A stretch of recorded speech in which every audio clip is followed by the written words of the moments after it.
I would already think, oh, that's interesting. That person's foraging for their own food, or they're Yeah. growing their own herbs, and I'm like, and then you kind of like, ooh, I learn more. I'm like, oh, it's sourced back to this one place and this one, this one chef. And, and it's interesting to see the tendrils just kind of extend out to the rest of the world. Yeah, and because it's a beautiful. I mean, they have amazing produce and dairy and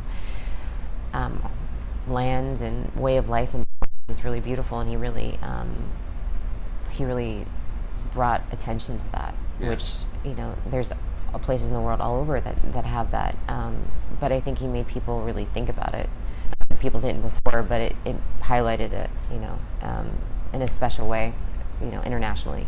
That people really see. I love what you're saying though. Like brought like another angle to food, like having it sustainable or having it like local, and even when he did in Tulum, and that like there's like I have this image in my head of like him going to like the ladies making the tortillas in there and just like being so stoked about like handmade tortillas. These women like made their own masa, and that like I think to anyone, you look at that, you get like a certain level of pride for your culture, even if it's never been featured in that kind of like high society culinary environment. Because he showed that Noma doesn't only just do it in their location. Now I wasn't a part of those things, but just as a reflection of it, it's just like he shows, and I think his point was showing that you can find the beauty in culture, and that you can do what they do and incorporate what they're known for as a country or a culture, and bring that to light, and what they have to offer from the sea and from their terrain, and just bring that into the dishes and do really beautiful things with them everywhere, which I think was a challenge for him, and I think that a good challenge and a fun challenge for a lot of people, and brought a lot of great people along the way, and a lot of talented people put their efforts into it. Okay. So you mentioned some names, but like, could you kind of just briefly, like, who do you look up to in your field, like within the culinary world? Oh, there's very many. I feel like we mentioned a lot of them, but anyone else that you would kind of like? Oh, there's a lot of just even pastry chefs. I've always loved Pierre Hermé, just for everything, his taste. It's not even just how beautiful his items always are and perfect, but his flavors, and that it's really thoughtful in what he does with that, and that he has a model and the way he's organized. I had gone to a seminar that Dimitri and Kelly had sent me to in Chicago that he was a part of, and just seeing him talk, and he was very humble and very sweet and very informative and intelligent, and just very thoughtful in what he did. What was his name one more time? Pierre Hermé.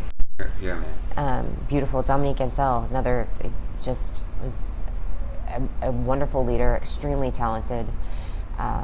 Somebody that is always on the top of his game. He is like a Willy Wonka, but modern, and just a lot of fun, and just he wanted to get the best out of you. Never yelled, never screamed, but somebody that you would never want to disappoint. That kind of leadership and mentality was amazing to see. Then there's chefs that I've even just worked with, side by side, that have been, a huge impact on my career. This guy in Denmark that I just saw recently, his name's Milton. He does beautiful things, and just the way he goes about things. He worked for Thomas Keller for a number of years, and was a pastry chef at French Laundry, and then he came back to Denmark because he had a family. But just the way he goes about things, how methodical he is, how precise he is, how much of a perfectionist he is, his mentality, how sweet he is. There's like innumerable. Renee is somebody I admire as well for a lot of different reasons. Matt, who I mentioned, for leadership-wise, I think he was huge what was Matt's for me. Last name? Orlando. Matt Orlando. Okay. Yeah, he's another great one. There's so many.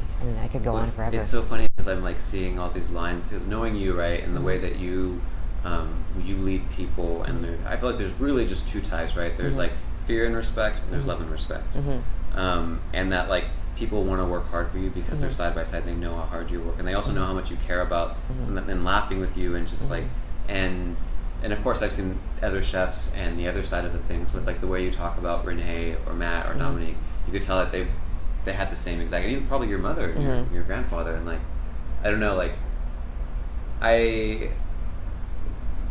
working with you has been such like I forget about how crazy it used to be, and how just like I fucking don't want to go on that day, because I know if I ask this chef about one thing, and if I ever come to you and I'm like, I'm so sorry, Britt, this last minute filming, I'm like, I know you're gonna do it, but I'm upset with myself that I'm like letting you down. Oh. So the side point for that, which is super inspirational. Yeah. And I honestly feel like more people could like know that like you can go into any field and find those people, and that like that's, you can work in that kind of environment that drives you to do more and better and stuff like that. And I don't know.